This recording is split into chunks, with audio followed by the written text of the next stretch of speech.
Hello students, I am Sushil Sharma from Maharaja Agarsain Public Senior Secondary School, New Grain Market। 10th class के बच्चों को बेटा मैं ये क्वेश्चन करवाने जा रहा हूँ। आप ये क्वेश्चन ध्यान से सुनिएगा। कल हमने किया था अच्छा घर बनाते समय किन किन बातों को पर ध्यान देना चाहिए। ठीक है बेटा, आज क्या क्वेश्चन है? आज है विद्यालय स्कूल भवन बनाते समय, आपका जैसे स्कूल बना हुआ है, बनाते समय किन किन बातों का ध्यान रखना चाहिए। ठीक है बेटा, स्कूल विद्यार्थियों का भविष्य उज्जवल बनाने में महत्वपूर्ण भूमिका निभाते हैं। स्कूल में विद्यार्थी विद्या प्राप्त करने के व्यक्तित्व का विकास करते। देखिए बेटा, जो पहला पड़ाव होता है बचपन के बाद कामयाबी का, सबसे पहले हम जहाँ भी सीखते हैं स्कूल से सीखते हैं। कोई भी जीवन का लक्ष्य, जीवन का पाठ, उससे वो स्कूल से सीखते हैं, ताकि वे समाज देश का अच्छा नागरिक बन सके और देश के विकास में अपना योगदान दे सकें। जहां आपको अच्छी तालीम, अच्छी शिक्षा दी जाएगी, वहां पर आप सब कुछ अच्छा ही कर पाएंगे।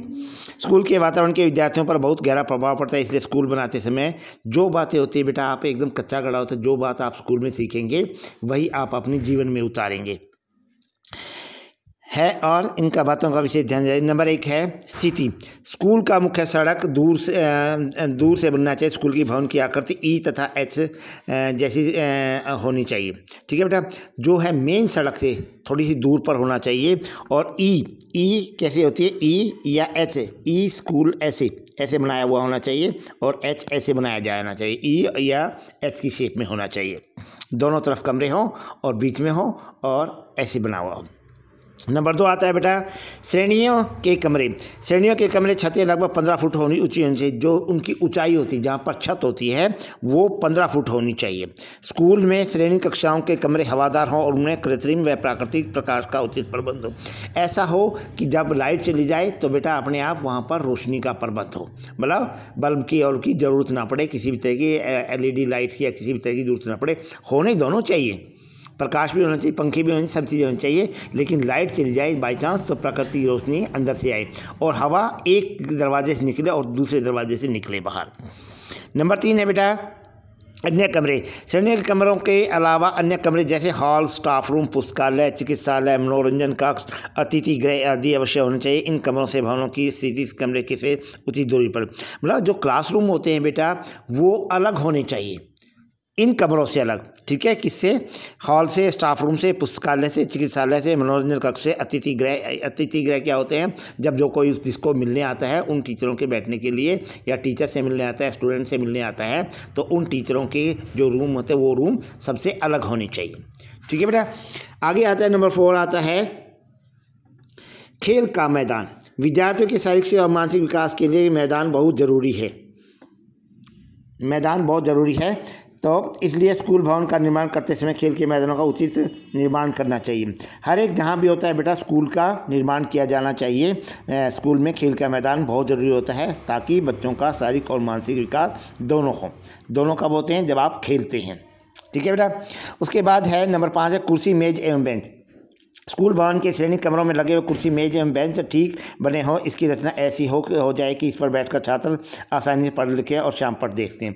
देखिए बेटा, आप 3 पड़ाव पार कर चुके हैं। नंबर 1 है नर्सरी सेक्शन। ठीक है बेटा, नर्सरी सेक्शन कहाँ था बेटा? जब आपको छोटी छोटी प्लास्टिक की कुर्सियों पर बैठते थे।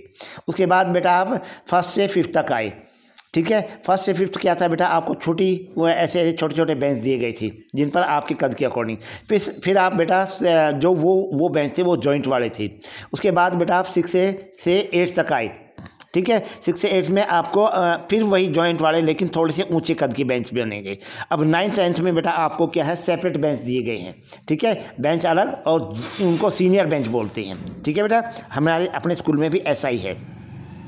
नंबर 6 है बेटा वायु एवं प्रकाश। ताज़ी शुद्ध वायु हेतु श्रेणी कमरों में रोशनदान खिड़कियों की उचित व्यवस्था होनी चाहिए। कमरों में प्रकाश का ठीक प्रबंध होना चाहिए। आपके अपने स्कूल में भी ऐसे है बेटा, सब प्रकाश का अलग अलग संबंध है।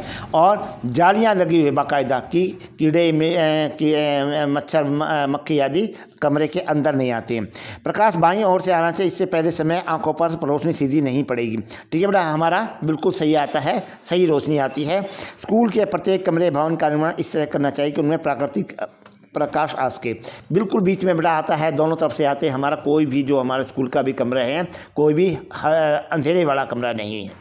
ठीक है बेटा, नंबर 7 है शौचालय। स्कूल के विद्यार्थियों की संख्या के आधार पर उनके शौचालय का उचित प्रबंध करना चाहिए। इनके रखरखाव के लिए उचित व्यवस्था भी करनी चाहिए। बिल्कुल सही है बेटा, ये हर अपना थोड़ी थोड़ी देर में 10-15 मिनट में आंटियाँ जो आती हैं, स्वीपर होती है, वो 10-10 मिनट में साफ़ करती रहती हैं बेटा, ठीक है। और अलग अलग है, सब गर्ल्स का अलग टॉयलेट है होना चाहिए और बॉयज़ का अलग टॉयलेट होना चाहिए। बॉयज़ के पीने की पानी की व्यवस्था अलग होती है और गर्ल्स की अलग होती है, सबका अलग अलग होना चाहिए। और स्टेयर्स भी अलग अलग होनी चाहिए, गर्ल्स का अलग से स्टेयर्स है और बॉयज़ का अलग से स्टेयर्स है, ठीक है बेटा। नंबर 8 आता है पेयजल। स्कूल भवन में विद्यार्थियों के ताज़े व शुद्ध पानी का उचित, बेटा आपका आजकल आरओ का है और चिलर भी लगे हुए हैं, ऐसे ही पानी की व्यवस्था होनी चाहिए जो कि हमारा स्कूल भी प्रदान करता है। नंबर 9 है बगीचे घास के मैदान। स्कूल के आसपास बगीचे घास के मैदान होने चाहिए। दीवारों के साथ सुंदर फूलों व गमले अथवा बेल लगाएंगे। ये नर्सरी क्लास में या प्राइमरी सेक्शन में ऐसे ही होता है बेटा, सबके सब आपने देखे होंगे, छोटे छोटे जो दोनों तीनों रूम हैं वहाँ पर डेकोरेटेड किए हुए परियों की हैं, फ्लावर का है, और मतलब ऐसे ही प्ले मेथड के हिसाब से सभी कमरों का होना चाहिए, जो नर्सरी सेक्शन से नर्सरी LKG और UKG का होता है बेटा। आगे उसके बाद आता है शोर गुल से दूर। स्कूल भवन हमेशा शांत और स्वच्छ वातावरण में जाना चाहिए, क्योंकि यदि स्कूल के आसपास रेलवे स्टेशन या बस स्टैंड होगा तो इसमें विद्यार्थियों पढ़ाई करने में समस्याओं से जूझना पड़ेगा। बिल्कुल सही बात है बेटा। अगर मान लीजिए स्टेशन के पास अपना स्कूल है तो थोड़ी थोड़ी देर में गाड़ियाँ आती हैं और कभी कोई सी गाड़ी आई, कभी कोई सी आई। अगर बस स्टैंड के पास है तो थोड़ी थोड़ी देर में बसें आएंगी, पाँव पाँव करती आएंगी, सारा का सारा जो शोर प्रदूषण होता है, और वो मतलब थोड़ी देर में आप ध्यान टिकाएंगे, फिर कोई बस आ गई, फिर अलग से आपका ध्यान भटक जाएगा। इसलिए इन सब चीज़ों से दूर होना चाहिए, ठीक है बेटा। ये आपका क्वेश्चन पूरा हो गया है। आपको ये क्वेश्चन करना है जब भी आपका स्कूल रीओपन होगा, यही आपका होमवर्क है। थैंक यू बेटा।